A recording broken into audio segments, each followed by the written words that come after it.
blondes and brunettes. My name's Danny Whittaker. Oh, and redheads. Sorry. My name's Danny Whittaker. This is My Own Worst Enemy, mental health podcast, yada, yada, yada. Don't think we've got any housekeeping to do this week, so let's just jump straight in.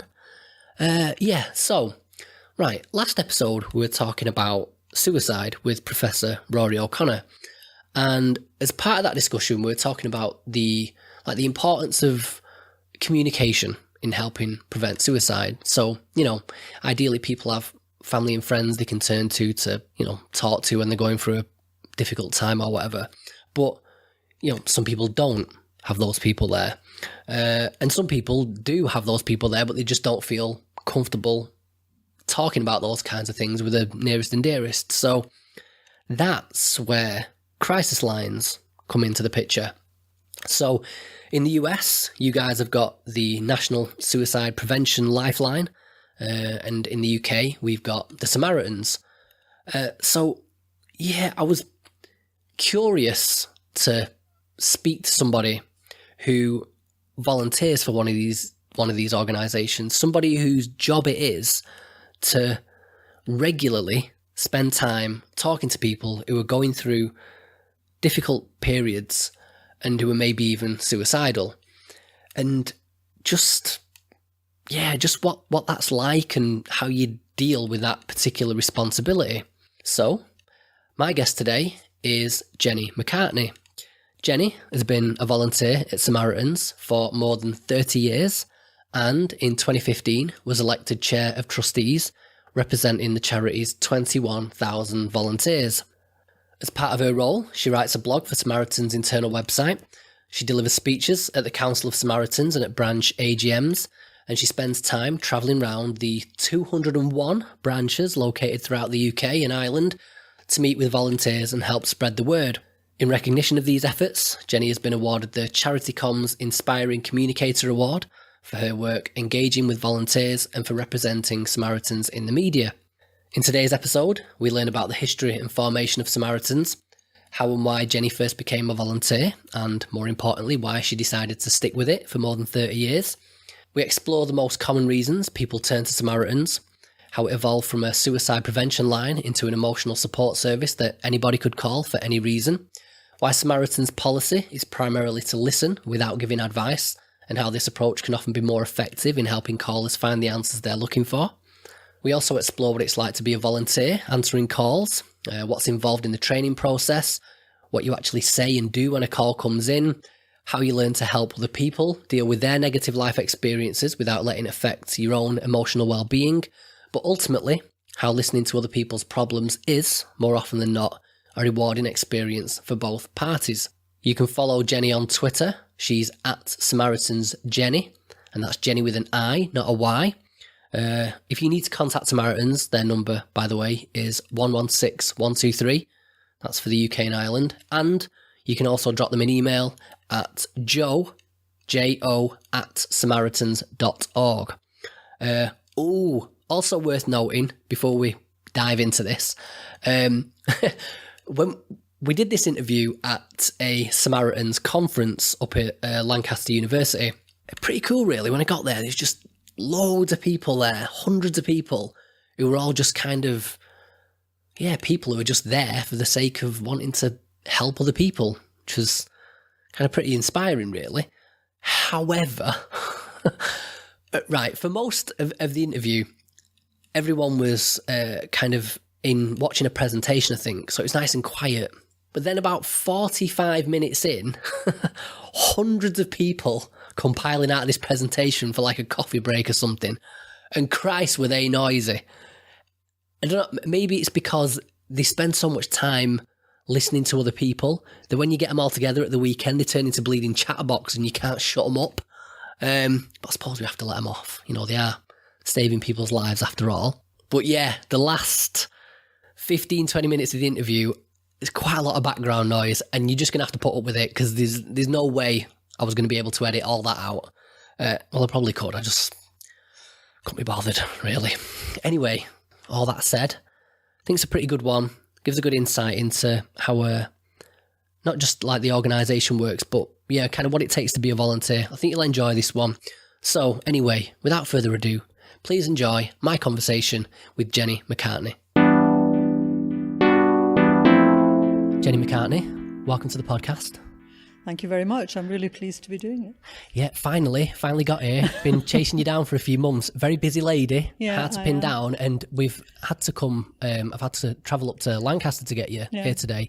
We're at a Samaritans conference or something. If you like, what's going on exactly? It's the Northwest Region Conference. So Samaritans are divided up into 13 regions, and Northwest is one of them. I think it's got 19 branches in the Northwest that get together once a year for a weekend conference, just to have speakers. I'm one of the speakers tomorrow, and run workshops and just get everybody up to the same page with what we're doing and changes that are being made. Yeah, a lot of people here. How many people are in attendance? I'm not quite sure, but it's probably 150, something like that. Yeah, it looks like maybe quite 200. A lot of people, yeah. It's they're very popular when we do them, because it gives volunteers a chance to meet volunteers from other branches and realise that we're all doing the same thing. It's a part of the glue, I think, that keeps Samaritans motivated about what we do. Yeah, so what I'd like to do before we kind of get into your role at the Samaritans is if you could take us all the way back to the very beginning and give us a kind of brief history of the Samaritans, how it got started, who started it, all those kinds of things, if you could. Okay, so Samaritans started in 1953, and it was started by a vicar called Chad Vara, who had this thought in his head that general people in the public, not just his congregation, needed somebody they could talk to and just have somebody listen to problems they were having, and perhaps he would be able to give them advice and help them move forward with issues they were facing. And he had presided at a number of funerals of quite young people, and he felt the reasons they had died had perhaps been something that he could have helped them with, or somebody could have helped them with. Is this people that have taken their own lives? Some of them were people who'd taken their own lives. And he felt that they just needed a bit more support than they were getting from the NHS or their own families. Sometimes it's very difficult to talk to your own family about really deep problems. And sometimes the problems weren't really deep either. They just didn't understand that they weren't serious. And he decided to start Samaritans, and he'd just been made the vicar of a church called St Stephen's in Walbrook in London, in the city of London, and he'd found it had a crypt, and there was a place where he could set up and have people come in and see him there. And he was wandering around. The story goes that he was wandering around, and he thought we'd really need a nice memorable phone number so that people can ring as well as come in. And he picked up the phone that he found, and the operator, because they had operators in those days apparently, and he picked up the phone, and the operator came on, and he said, "What is the number of this phone?" And it was Mansion 9000, which was such an easy thing to remember. It just felt as if it was meant to be. Yeah. Really. And the phone is still there in St Stephen's, Walbrook. I was there at an event recently, and the phone is still there in a glass case saying what it was for. So It's a real part of the history of Samaritans. He started talking to people who came in, but there were more people than he could see. So he had ladies from the church who came in and made cups of tea and chatted to these people while they were waiting. And at some point he realised that not everybody was making it as far as him. Sometimes the chat they'd had with the lady who was making the tea had been enough to get them a bit calmer and make them feel that they could cope. So, that's really where what we do now came from. Not that we make cups of tea, I hasten to add, very often, but the fact that ordinary people could make people feel better about themselves and make it possible for them to come to terms perhaps with something that was happening, or sort out the tangle of thoughts that were in their head. So from those very humble beginnings, where is Samaritans at today? Like, number of branches, how many volunteers have you got? Samaritans today has 201 branches across the UK and the Republic of Ireland. We have about 20,000 volunteers. It's difficult to count and be absolutely sure, but we have about 20,000. Not all of them listening volunteers, because there's a lot of work involved in running a branch and advertising and things like that. And sometimes people come in and don't feel they want to be listeners, but they do want to help. So they go into roles like that. The branches are, as I said, are structured into regions. So there's a regional director, and these are all volunteer roles. So a branch has a director. There's a regional director who supports them, and regional training teams and various regional roles that help support the branches, so that the volunteer on the phone, which is the most important bit, is able to be answering the phone. So he's properly trained and supported to answer the phones. So how many calls are you dealing with, say, on a weekly basis? I'd have to get a calculator out, but last year, 2015 was the last one we have proper numbers for. We took over 5 million calls. Wow. So is that just in the UK and Ireland? Yeah, that's just the UK and Ireland. Actually, contacts, I should say, because although initially it was phone calls and face-to-face contact, now we also do email support and SMS support for people who need us. So that includes those. But by far the most contacts come through the telephone still. Although we do think that will change going forward as people use smartphones. They're more likely to be, younger people are more likely to use a smartphone and want to communicate by email or SMS, or perhaps instant messaging, which is the thing we're looking at now going forward. So when I was kind of doing a bit of research on you guys, I noticed there was some other organisations around the world with the Samaritans name. Are they connected? They're loosely connected now. There have been more strong connections in the past. They're set up doing the same thing, and many of them in far reaches of the world have been started by people who've been Samaritan volunteers here and have gone to live in Hong Kong, for example, and have started a centre there. They do much the same thing we do, and they're part of a network which we're part of, which is Befriend Us Worldwide. And they have similar aims and goals that we have, but operate slightly differently, because often some of them are in countries where there aren't very many phone connections and everybody's very remote from where they are, and they offer much more of a face-to-face service. I think it's Sri Lanka where volunteers would go for a week to a village and stay there for a week and support people and then come away again. So there's lots of different ways of doing it. New York have a branch of Samaritans that I have visited, and they don't offer a face-to-face service at all, because obviously that's much more risky in America than it is here. So they're purely a telephone service, or they were when I visited them some years ago. Why do you say that's more risky face-to-face in America in particular?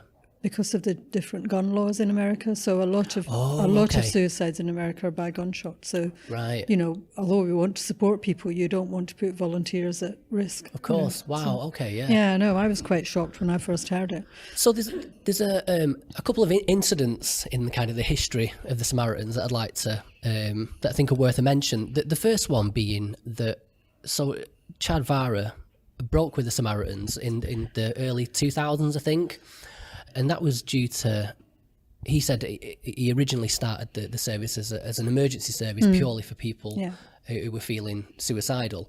And the Samaritans developed into a phone line to help people for emotional support.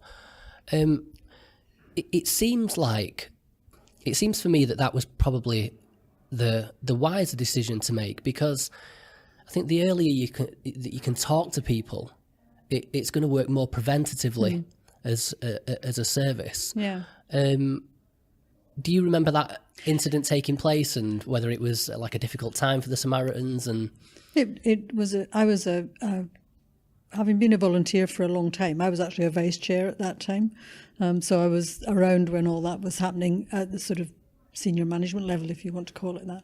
And it was a very worrying time for Samaritans, because what you said is absolutely true. Research had shown us that, he wasn't actively involved, although he would always be the founder. He wasn't actively involved, and he'd given that up himself, not to have active involvement, but long before that, but still in an amicable way. So we weren't fighting, I guess, at that time, or really when it happened. But he really did feel, you're right, that he had started it as an emergency service. But in fact, research had shown that the earlier you can talk to somebody in a crisis, the more likely they are to be able to get their head round a different way or a different option, or, a series of options that you might want to discuss with them. And you're more likely to make a difference if you can talk to them then, rather than when they've been through all that thought process and are very set on the track of, believing that nobody wants them to be alive and that people will be better off without them. And I think it's a lot harder then for somebody talking to them to be able to get them to change their minds. So there were very good reasons for us making the change and trying to reach people at an earlier stage in a crisis. Yeah, and Chad definitely wasn't happy about that. But we did re-engage with him later, and his daughter is still involved with Samaritans. So she, as an ambassador, and she promised her father she would stay involved after he passed away, because he passed away about 10 years ago, I think.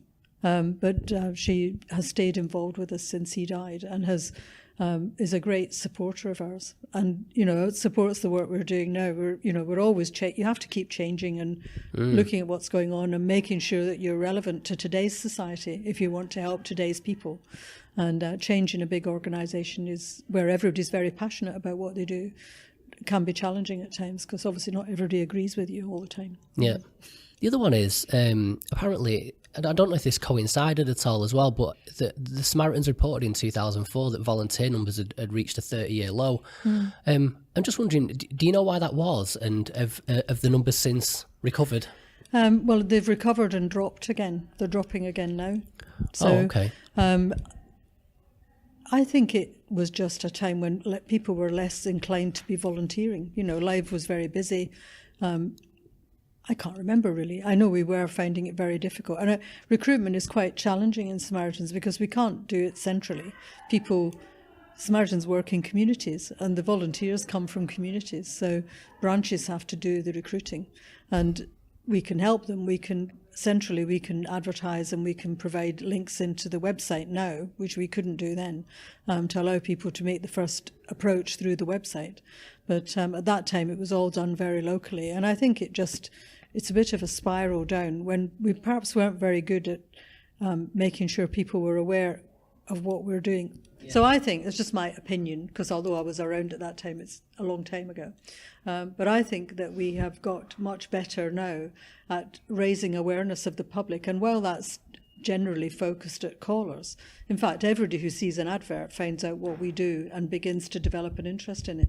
And certainly inquiries are going up now because we've got a higher profile in the press than we have had for many years. In the last 3 or 4 years, we've put a lot of effort into social media and trying to work with government and make sure our voice is heard when the government are talking about suicide prevention.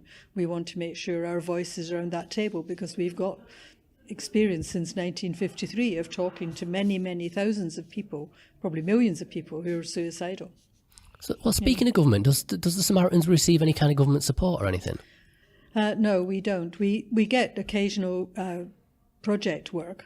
I suppose Network Rail is not government really, but things like Network Rail, where we are doing work with Network Rail to ensure that their staff understand about suicide. We've worked closely with them for nearly 7 years now to make sure their staff are prepared to be able to approach somebody who's suicidal and understand how to do that very simple, are you okay? And know what to say if they say they're not. And know how to bring that conversation forward. So we've had a number of projects that the Prison Listener Scheme has been going it was 25 years old last year, and we are funded for our costs for delivering that, but we don't get any just simple funding. Right, okay. We got some LIBOR funds last year to do some work with military families and reservists around enabling them. But again, we have to spend that money making that happen. So it's not just here's £2 million, do what you like with it. Yeah, that's a shame. It is a shame, but I don't suppose government, as a taxpayer, I don't suppose government's ever quite like that, are they? So, okay, let's take... so we've done the Samaritans' history and kind of painted a picture of what's going on there, but I'm interested in your role now. So, as chair of the Samaritans, what is your role? Okay, so I'm chair of Samaritans, so I suppose I'm the lead volunteer in a way. I'm also chair of the Board of Trustees, so leading the governance of Samaritans, and chair a number of other committees. So I chair Council of Samaritans, which is a group of all the directors, regional directors and functional leads, about 250 senior volunteers who meet once a year to talk about where we're going, what we're doing, give them an update on what we've done in the last year. So they're the sort of operational management, if you like, and it's our chance for briefing them about what we're planning to do and consulting with them about what we want to do and make sure it's something that's deliverable, because the whole service to callers is delivered and managed by volunteers. So it's a bit like managing by consensus. We have to make sure that the leaders of the branches, the branch directors, know exactly what we're doing and why we're doing it and why it's important and what they need. And can ask them what they need from us centrally to help them to be able to do that if it's something a bit more challenging. The board is made up of 15 strong, And 10 of those have to be active listening volunteers. So although they're thinking about governance and high-level strategy and looking forward all the time, actually they know that it's difficult to deliver things sometimes. So they're well aware of the sort of temperature of the volunteers, if you like, and how the decision mustn't be something that's impossible to deliver through the volunteers. That's interesting. I think a few big businesses could probably benefit from using that model. But you weren't always at the top of the totem pole, so to speak. So take us back to the beginning when you started as a volunteer and why as well. It's difficult to put a finger on why. There's different reasons for why I started and why I kept going. So the why I started, I'd been living abroad for a number of years, and I came back to the UK, and I'd had quite an unsettled time myself. I hadn't felt suicidal, but I certainly had been through, like most people, life went its way, and it wasn't always the way I'd planned it to do. And I finally felt settled down, and I'd bought my first house when I was 35. I bought my first house in Basingstoke. And I was sitting thinking, actually, life's okay now. I'm really lucky. I've got a job and a house and 2 cats, and, I'm settling down, if you like. When I was 35, it's probably a bit late to be settling down, but there you go. And I was thinking, maybe I should do something else. Maybe I could do something to help other people who are struggling a bit. And I had not really heard of Samaritans at that time. And while I was thinking that, the very day I started thinking about that, the local paper came through the door with a leaflet for volunteers for Samaritans. Oh, wow. And I rang up and spoke to somebody, and it was a Wednesday night, and I rang up and spoke to this woman and said, I'm really interested in this, how can I find out more? And she said, well, actually, we're interviewing at the moment, if we don't do it like this now, but then, if you could come in tomorrow night, we could talk to you about what it's like, and we're interviewing, and training's starting in 2 weeks. So that's what happened. I went in, had the interview, and I thought, I'm not sure I can do this, but this sounds interesting, and it definitely sounds as if there's a real need for people to do it, and 2 weeks later I was doing the training. Do you remember your first day, your first shift? Yeah, I do. It's surprising, isn't it? Because all those years ago, there's still calls that stick in my mind. But I remember I did talk to somebody on my first shift. Sometimes you do a shift and nobody's actively suicidal. People are distressed and they're having trouble coping, but it's manageable, And actually on my first shift, I had somebody who wasn't managing and wasn't coping. And you have a lot of support at that time. There's another experienced volunteer sitting with you who's listening so that they can help you if you get stuck. Because obviously the caller is really important. We can't filter the calls. But in a call like that, it's really important that somebody who's done it before is there to support you and make sure you can do it okay. So what was going on in your mind after you'd finished your shift, that first shift, and gone home? What went on in your mind thinking back on it, but also what made you return? I think it went okay. So if it had gone badly, I think it would have been different. But it went as well as these things can, in that the caller was able to calm down a bit and was able to think that perhaps suicide wasn't the only option. So it went quite well from that point of view. And we were able to end the call with the caller deciding to go and saying goodbye, which doesn't always happen. Right. So and then at the centre, you have a leader or a supervisor, if you like, but we don't call them that. But there's somebody at home you can ring, and you must ring at the end of every shift, just to talk through the calls that you've taken on that shift. The idea is that you don't take it home with you. Now, it would be naive to think that you never, if I can still remember that call, obviously you do take them home, but I wasn't distressed about it. So there's a lot of support. It's a very important point, really, that there's a lot of support in place for volunteers, because we do hear some very difficult stories of people's lives. And we can't do anything practical. All we can do is try and make it possible for that person to be able to cope. We can't, we're not rushing in on a white charger to rescue people. We're enabling people to get on with their own lives and feel that they don't need us at some point. Yeah, so I do want to dig into the content of the calls, but we can't obviously, for confidentiality reasons, you can't go into specifics. But if we could kind of paint a picture of some of the, I suppose some of the kind of conversations and the challenges that you deal with. First, though, broadly, very very broad question: Why do you think we need the Samaritans? Why do you think that's a service that needs to be there in the first place?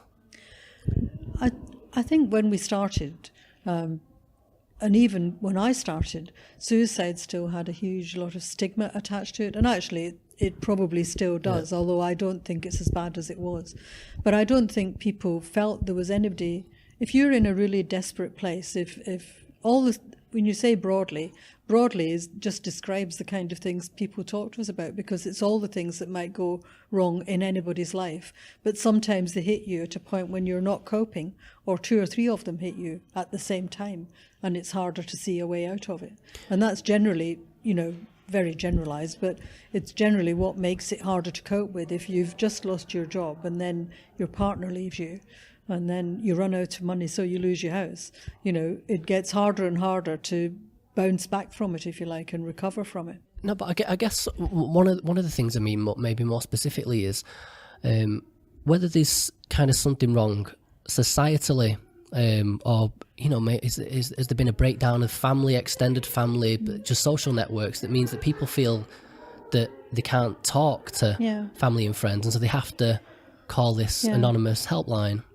I think actually that's quite an interesting thought, but I think I certainly come from, I'm going to make my parents sound awful, but they're not here to hear it anymore. But I mean, they were very loving parents, and I had a great childhood, really. But they weren't a family who talked about problems. They kept it to themselves. And I did. If you had asked me how I felt before I became a Samaritan, I would have said I'm absolutely fine. And now don't ask me unless you really want to know, because I'm likely to tell you, because I do understand that emotional well-being is really important, and talking about how you feel is a good way of helping with that. I think, if anything, I think society is slightly better now than it was when I started about thinking it's okay to talk about problems in the main. And I think it's improving, but I think it's got a long way to go. Yeah. And particularly, I think, in the workplace. I think families are probably better at it than they were 40 years ago. But I think the workplace have some catching up to do. And I used to, I'm retired now, but I worked in the IT industry, which is very macho man environment. I won't say which company it is, but it's a very macho environment. And, if you looked weak for a moment, then, your colleagues would, and your manager probably wouldn't have tolerated that, right. So, I certainly would never have told anybody at work how I felt. Even, the 6 or 7 years ago when I retired, I still wouldn't have done that. So what are some of the most common life situations maybe that people call you with? A lot of people, more people now, I think, than before, call us who have got mental health problems, so are generally in the care of the mental health services in some way than did. And I wouldn't like to put a number on it, but it certainly feels anecdotally from the calls I personally take when I do shifts that more of them have mental health issues that they're struggling to cope with. And they ring us because the services aren't available during the night generally, unless you're in a complete crisis. On top of that, I think often, difficulties with relationships, financial problems, work problems that just come together in a bit of a perfect storm that make it, if there's no part of your life that you feel is going well, then it's very difficult to think about what to do next. And it's people who have come to the end of figuring out for themselves what to do next, There are lots of charities available to help people with debt problems. I mean, Citizens Advice, for example, who would help people with a debt problem. But I used to volunteer for Citizens Advice, and they're not really geared up, or nor do they have the time to offer emotional support at the same time. So one of the things we try to do now is have partnerships. Samaritans have partnerships with organisations like that. So we would refer somebody with big debt problems, we would gently suggest that they might want to think about talking to CAB, but still talk to us, because we can help them when they've had the conversation with CAB. They can come back to us and tell us how they're feeling and talk the feelings through again. Yeah. So we're really focusing not on solving the practical problems, but on giving them a place to say, I did this last night and it didn't work, and I just feel even worse now. What do I do now? And just it's a very human thing that we do. It's giving people some time and some space in what is a very busy world in their heads, because we've all been there when life's not doing too great, and it's not hearing voices exactly, but you're thinking all these different thoughts and you never really settle on anything, and so you never progress it to try and work out how you would fix that particular thing. It's just all buzzing around. In training for new volunteers, we used to use a little cartoon character who was doing his washing, and it's quite a long story, so I won't go into the whole thing, but he's taking his washing out the laundry basket and it's all jumbled up, and then he puts it in the washing machine and then puts it in the dryer, and when he brings it out he folds it all up. And it's a bit like that with the problems. Your problems are all still there when you finish talking to us, but perhaps we've helped them to become more ordered, so you can begin to think, well, if I could fix this one first, that would make the biggest difference. Or I could fix this one because it's the easiest one to fix. You know? So I think I've heard you call it active listening. Yeah. So the role of the Samaritans is to listen, but not to give advice. Yeah.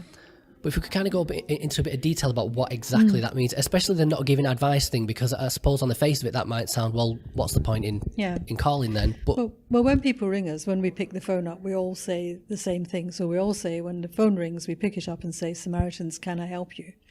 And we have had debates because we say, are we helping? But actually, the important thing is, does the caller think we're helping? Even if the helping has just been asking opening questions. So we talk to people, we let people talk about what the problem is. Sometimes it's very hard for them to talk about that, so we'll ask gentle questions, open questions, so it's not so easy to say yes or no as an answer, that you say things like, tell me a bit more, and let people gently in their own pace explore what the problem is in their head and why they called. Because the reason they called is they want some help, they want to tell somebody. They may not want us to change their minds, they might want to, they might be very set in the fact of what they want to do, but they want to tell somebody about it, they want to talk about it. And it's our job as a volunteer to actually do that, to ask those questions and reflect back sometimes what they've said, and try and make it easier to cope with, I suppose. And although we don't give advice, we will encourage them to think about other options. If have they been to the doctor? We wouldn't ask them if they've been to the doctor, we would just keep prompting till they think, well, I have tried this, I have tried that, so we know what they've done, and we can maybe gently suggest other options for them, but not tell them what to do.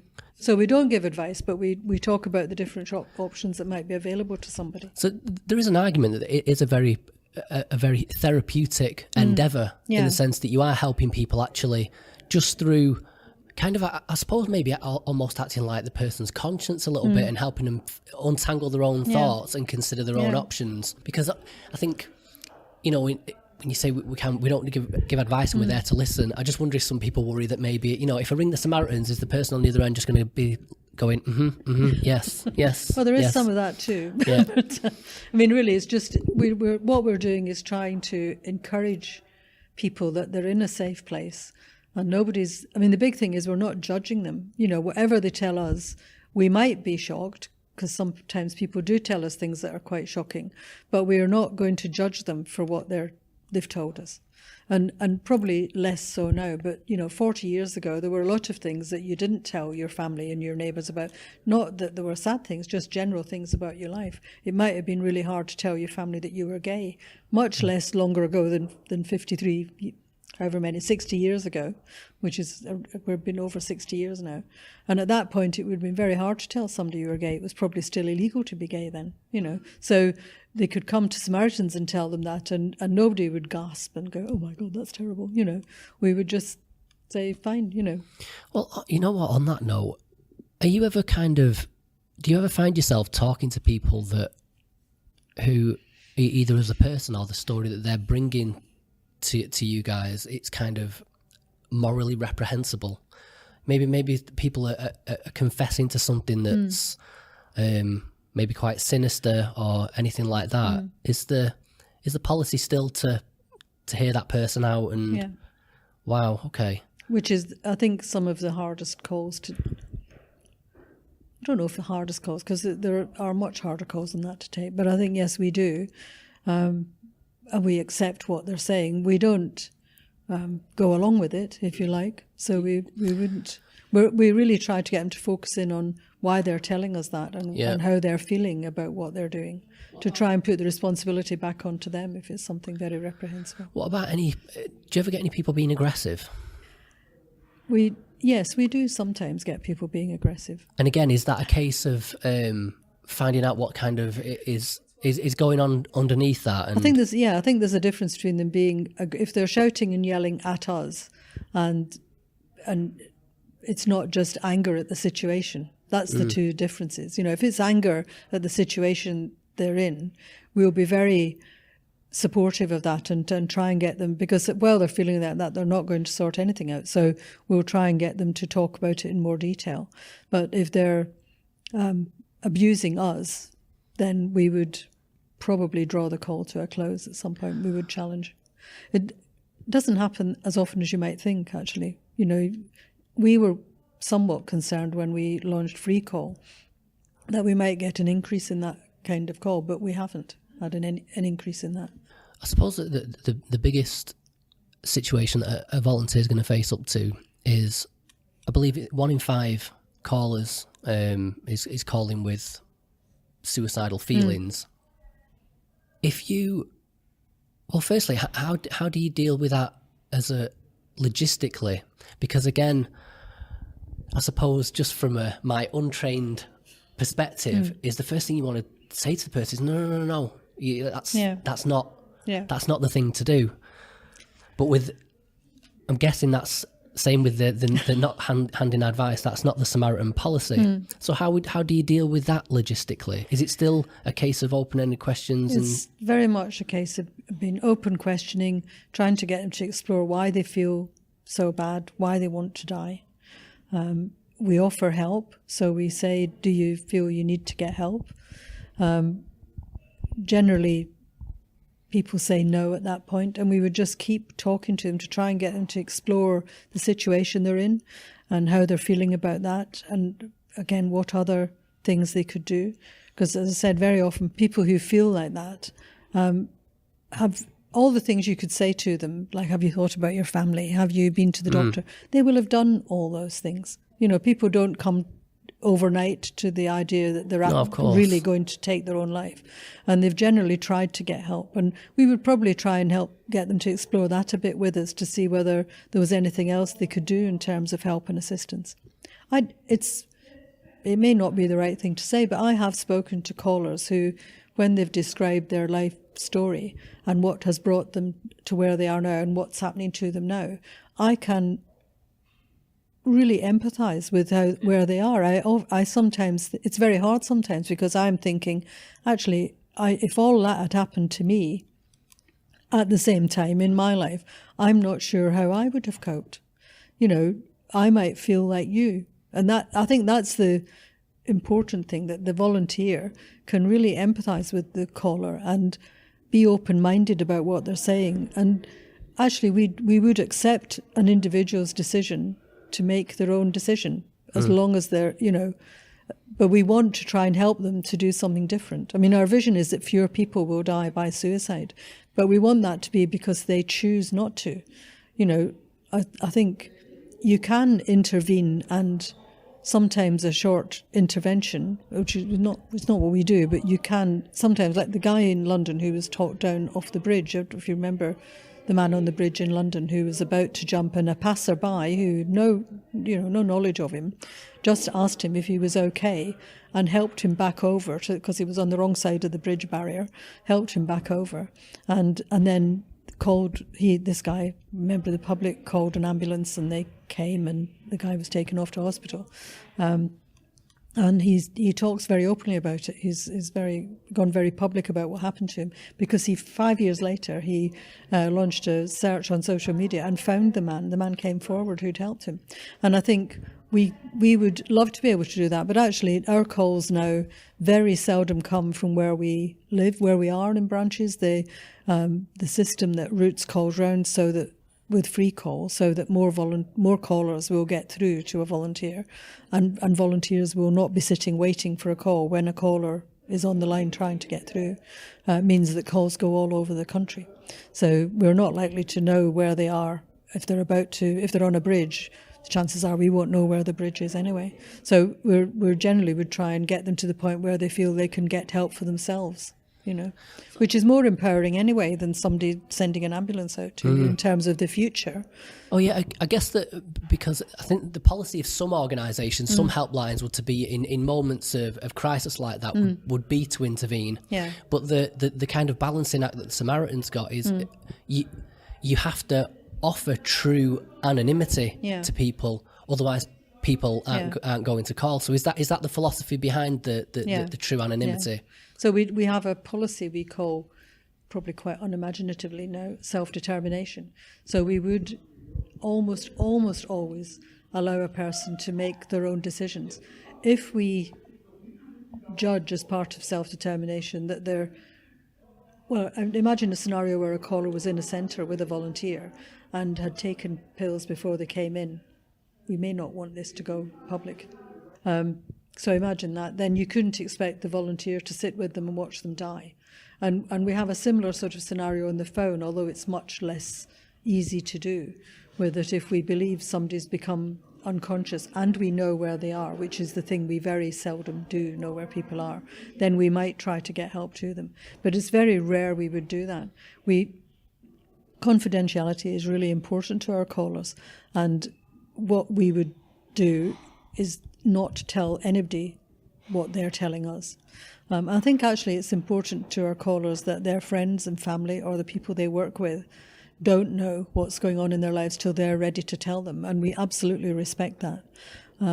There are some occasions where it's not possible for us to maintain it so tightly as that, but they are very, very few and far between.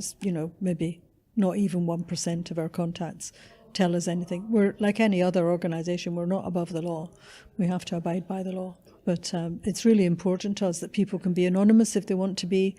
We don't know where they are. We can't trace calls, and we wouldn't trace calls to find out where people are. So if you tell us where you are, then, if you want help, we can try and help you. But in general, we would far rather you got to a point as a caller that you were able to seek help yourself, because it's much more direct and it's your decision then, not ours. And we don't want to make decisions for callers. We want to help callers to help themselves, really, and enable them and empower them to get on with their own lives and fix their own lives if they need fixing. Have you ever had, in all your time as a volunteer, have you ever had anybody make clear to you that you were going to be the last person they ever spoke to? Yeah, I think most volunteers would say they'd had one or two calls like that. And those are the calls that you don't forget. And of course, you don't know what's happened. That's the other thing, you never know, Well, on that, I mean, you've already spoken about there is support there for volunteers when calls like that come through, but kind of trying to lift the tone a little bit. Do you ever get people that have that ring you back and say, obviously, I don't suppose they can get through to specific people, but that have rang back and said, I was right there a few months ago, and I spoke to you guys, and that was the start of the upward spiral? Yeah, no, we do get calls like that.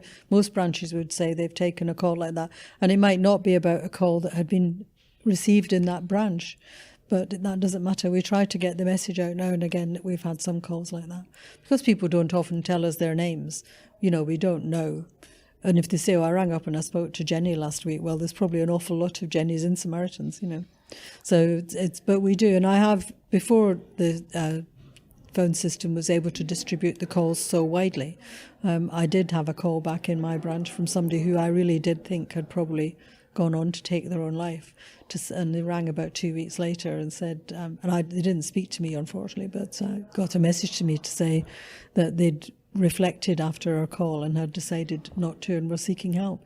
And that is incredibly rewarding. It sounds a bit bizarre to say you enjoy being a Samaritan, but actually it is extremely rewarding when you know it's made a difference. And I think volunteering's a bit like that. People, for me, the only reason you would want to volunteer is because you would want to make a difference in whatever field you're volunteering in. And for Samaritans, that's a really powerful thing, because we're helping people who probably have nobody else to turn to. But the biggest thing I think we're doing is we're helping them to understand that actually talking about it is a good thing.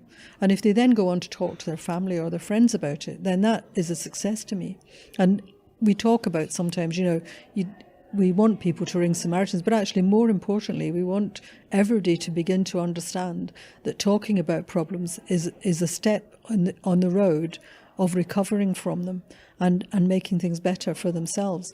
And if somebody hears that message and decides to talk to a friend or talk to a family member, then I'm just as happy about that as I am if they decide to call us. I think we should be the kind of backstop, really, for people who don't feel they're ready to share with friends and family. It's and the other side of that is that everybody should know how powerful just listening, and I hesitate to call it just listening, but how powerful that can be for somebody, just to know that somebody has listened to what they've said, hasn't tried to tell them what to do. And I'm sure we've all been there with friends. I remember particularly a difficult time I was having at work, and I knew what I ought to do, really, but I just couldn't quite bring myself to do it. And I talked to a friend who's in the same field of work as I was, and she started telling me what to do, and I was furious, and I think that must be what it's like if you tell somebody about these really desperate life problems, and then they start saying, well, you should go to the doctor, you should do this, you should do that. Actually, you can't put yourself in somebody else's shoes. So the answer that would work for the problem, for me, is not going to be the answer that would work for the same problem if you had it, because I'm not in your life, and vice versa, you're not in mine. So it's really important that you can help people to have a better picture of the problem, if you like, and put it into some context in their lives, because sometimes the problems don't seem that bad to us when we're listening, but in the context of that person's life, they're very serious. Yeah, it's subjective, yeah. It's very subjective. That's a good way to put it. So, take me through the volunteering process. So, what's involved with the training, kind of what's expected from people, all those kinds of things. Okay. So, first of all, you have to go through selection. So you have to apply to a branch. You can do that on the main website, Samaritans.org. There's a volunteering link to click on, and it'll explain the process to you. You go through a selection day at a branch where it's a chance for you to learn more about Samaritans and for us to learn a bit more about you. And it involves workshops and discussion groups and an interview process. So we're quite... we want to give people every chance to understand what they're getting into before they sign up to come along to the training. The training's about 8 to 10 weeks. It varies slightly from branch to branch, one evening a week, usually a weekend day as well to get 2 sessions in. And it brings you through what we do, how you will feel about talking to people who are talking about dying, how you will cope with that, how you get support. So it's quite extensive, and it's experiential learning. So it's a lot of skills practice and discussion groups. And really, by the end of training, we want people to be comfortable with being able to pick up the phone. Although they will have a mentor while they're doing that. And they will have a mentor when they make their first few calls. So initially, in most branches, you go in and you listen into a few calls with an experienced volunteer for a while, so that you've got a bit of an idea what it's like in real life. The training is very extensive. There's a lot of role-playing calls in the training where it's completely risk-free. So if you get it wrong, it's not going to cause any damage. But it's quite different when you're actually doing it for real. And then you do a swap over. One day the mentor will say, okay, this one's for you, Jenny, and suddenly you've got to pick up the phone and be the person who says, Samaritans, can I help you? And listen and hear and do what you've been training to do for 10 weeks. But the other person will be listening in so that if you get stuck, they can maybe scribble a few notes down for things. They don't take over, but they might just scribble, you could ask this or explore that a bit more. Just if you look as if you're getting stuck. And then when you feel confident enough, you're on your own. What's the minimum commitment for people if they want to get involved? If you haven't got much time or... So we're doing a lot of work on looking at that at the moment, but ideally, listening volunteers, we would like to be able to commit to 1 shift a week. We have a rota to fill. We're around the clock service, so one of those shifts would ideally be at night. But we wouldn't necessarily preclude somebody because they couldn't make that. So it's a conversation to be had. If you're a single parent, then doing night shifts might be very difficult for you. But obviously we're very busy at night. That's when the majority of the calls come in, from about 6 o'clock on. It's busy right through probably till about 6 o'clock the next day. So it's really important we have volunteers there at night. But actually we want to be flexible. So if we could get 3 or 4 volunteers who could cover that shift pattern between them, that would be just as good as having one volunteer doing all of it. So we would like everybody to think that it is a commitment, personal commitment to make, and we usually ask people to look at their diary and think about what we're talking about in terms of a 3 or 4 hour shift once a week, perhaps a shift at night from 11 till 2 or something like that, when we're busy, and ongoing training. So we do ongoing development as Samaritans, so we have to promise to attend 1 or 2 training sessions at least a year, just to refresh people really, because it's quite easy to forget all the training you had, especially when it was 35 years ago. It's quite easy in fact, the training is probably quite different now than it was then. So it's quite easy to forget that, and sometimes you just need to be out of it so you can do it in practice again and talk to other people about how they're doing it.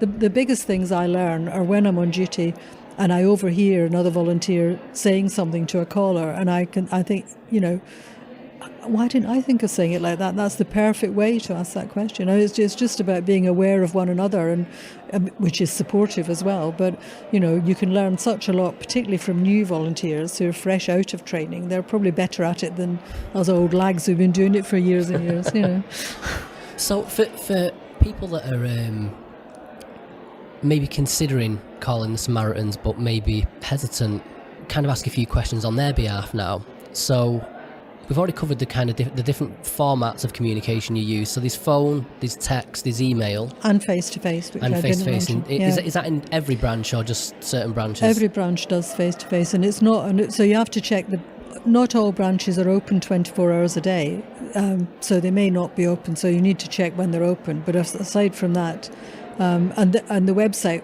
their own branch website will have their opening hours on. But it's not an appointment system. You just take potluck, really. You turn up, and if they've got somebody free to talk to you, then you can go in and see them. We'd also do work at festivals. So we've got a festival branch who go to a number of big music festivals every year, and put a tent up and offer a service at festivals. And we have a correspondent. I mustn't forget to mention correspondence branch, because although it's volunteers from all over the country, it's based in Scotland. So I have to be true to my roots and mention correspondence branch. So you can write to Samaritans as well. Oh, right, okay.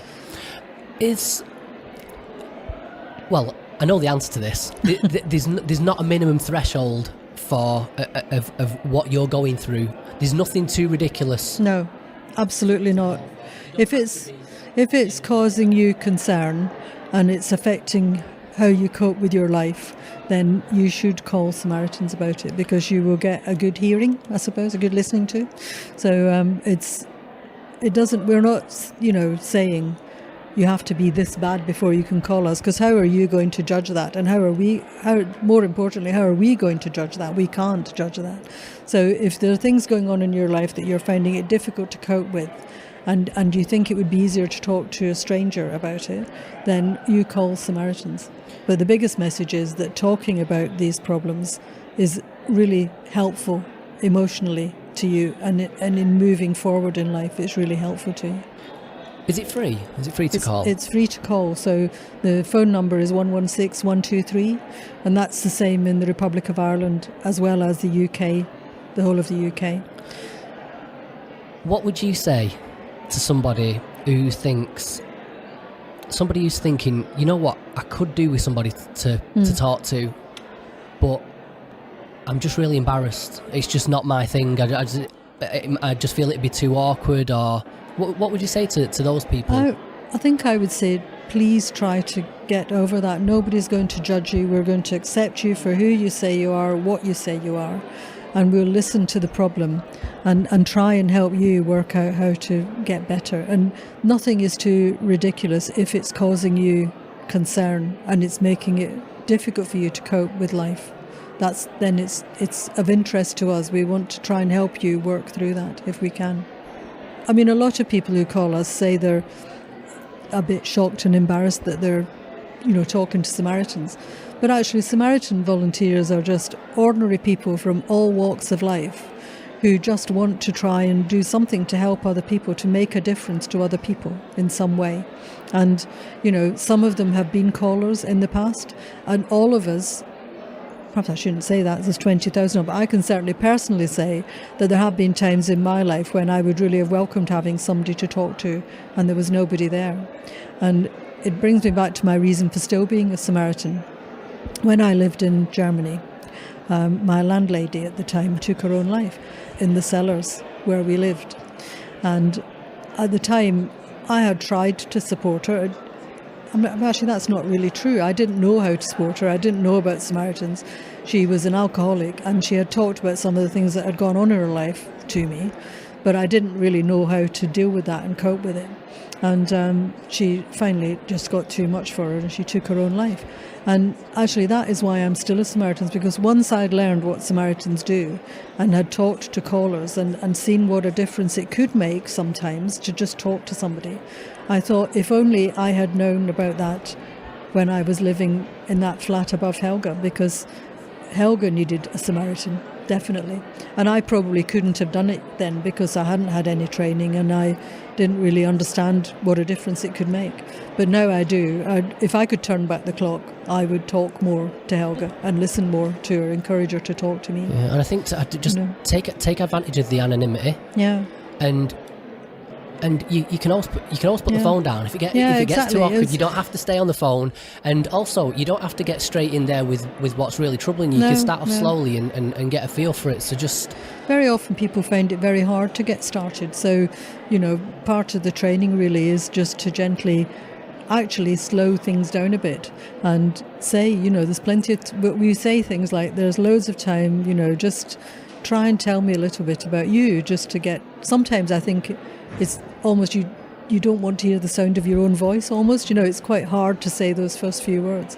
But if you can just get started by something that's non-threatening and isn't maybe the problem that you're dealing with at the moment, then we will listen to that and try and help you get to the point where you're comfortable enough with us as individuals. And that's the thing to remember. It's a sort of one-to-one thing. It's one human being who is there because they want to help you and another human being who needs some help. It's a very human, caring act, really. And, you shouldn't feel concerned that we'll judge what you're saying to us. We won't do that. We really won't. We want to accept what you have to say about yourself and your life and just give you time to explore what the problem is and explore how you're feeling. And the earlier you can do that in the crisis, the more likely it is to make a difference to you and help you to move forward. We've got 5 minutes left on recording. If I can run my quickfire questions past you, just to wrap this up.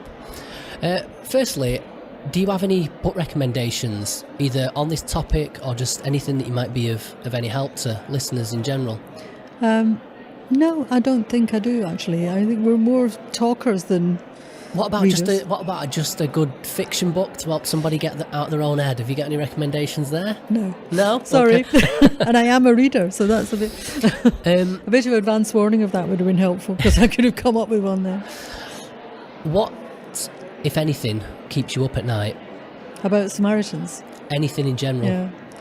I think at the moment being chair of Samaritans is an amazing thing, and I certainly never thought when I joined that I would be doing this now.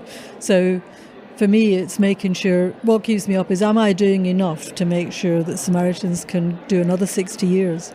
And we'll keep growing and developing, because we have grown from, a handful of people to 20,000 volunteers in all these branches over the years.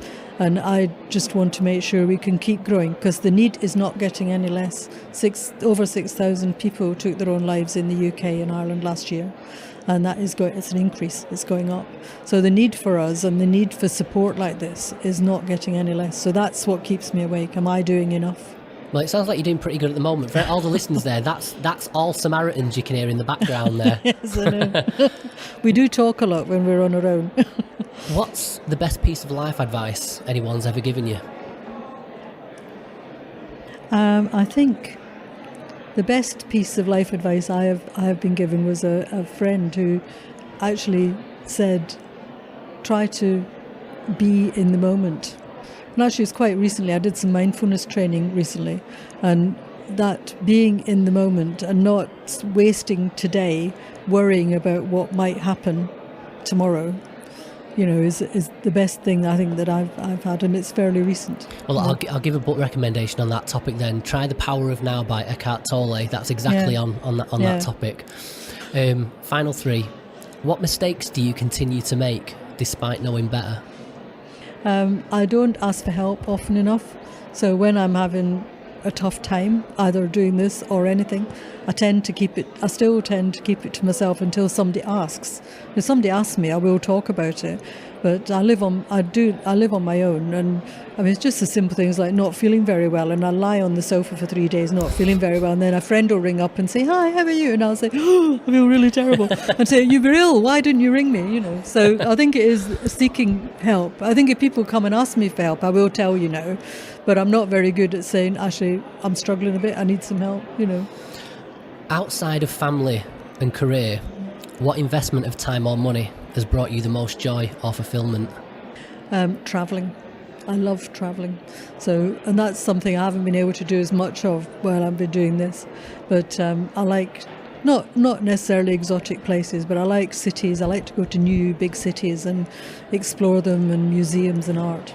And I keep saying when I retire, but I've been saying that for quite a long time now. I'm going to take up painting again, which I used to paint as a hobby, but I just don't at the moment.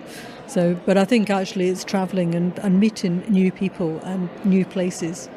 That's the thing I want to do more of before I die. And finally, what do you think is the key to happiness? I wish I had the answer to that, but I don't know that I do. But I think actually, I suppose for me, it is about doing things that even if they're hard, and maybe more importantly, if they are hard, actually make a difference. And to me and to other people. But I think it's the other people that make me happy. If I'm doing something that's making a difference to somebody else, then there's a sense of reward about that does make me feel calm, I suppose, more than happy, but just calm and at peace with my life. Yeah, we certainly live in testament to that, Jenni. Thank you very much. Thank you. Okay, folks, if you enjoyed this episode and you've got a couple of minutes to spare, then maybe you'd consider leaving us a positive review on iTunes or Stitcher or whichever podcast service you happen to use. That'd be greatly appreciated. It also encourages other people to give us a listen. If you can't spare a couple of minutes, but you've got a couple of seconds, maybe you could share one of our episodes with your family or friends on social media. Don't forget you can comment on any of these episodes by going to myownworstenemy.org/podcast. And if you'd like to contact me, you can email me at danny@myownworstenemy.org. Or if email's a bit old-fashioned for you, then you can get hold of me on all the different social media channels at Danny D. Whittaker. And that's about that. I'll see you again next time.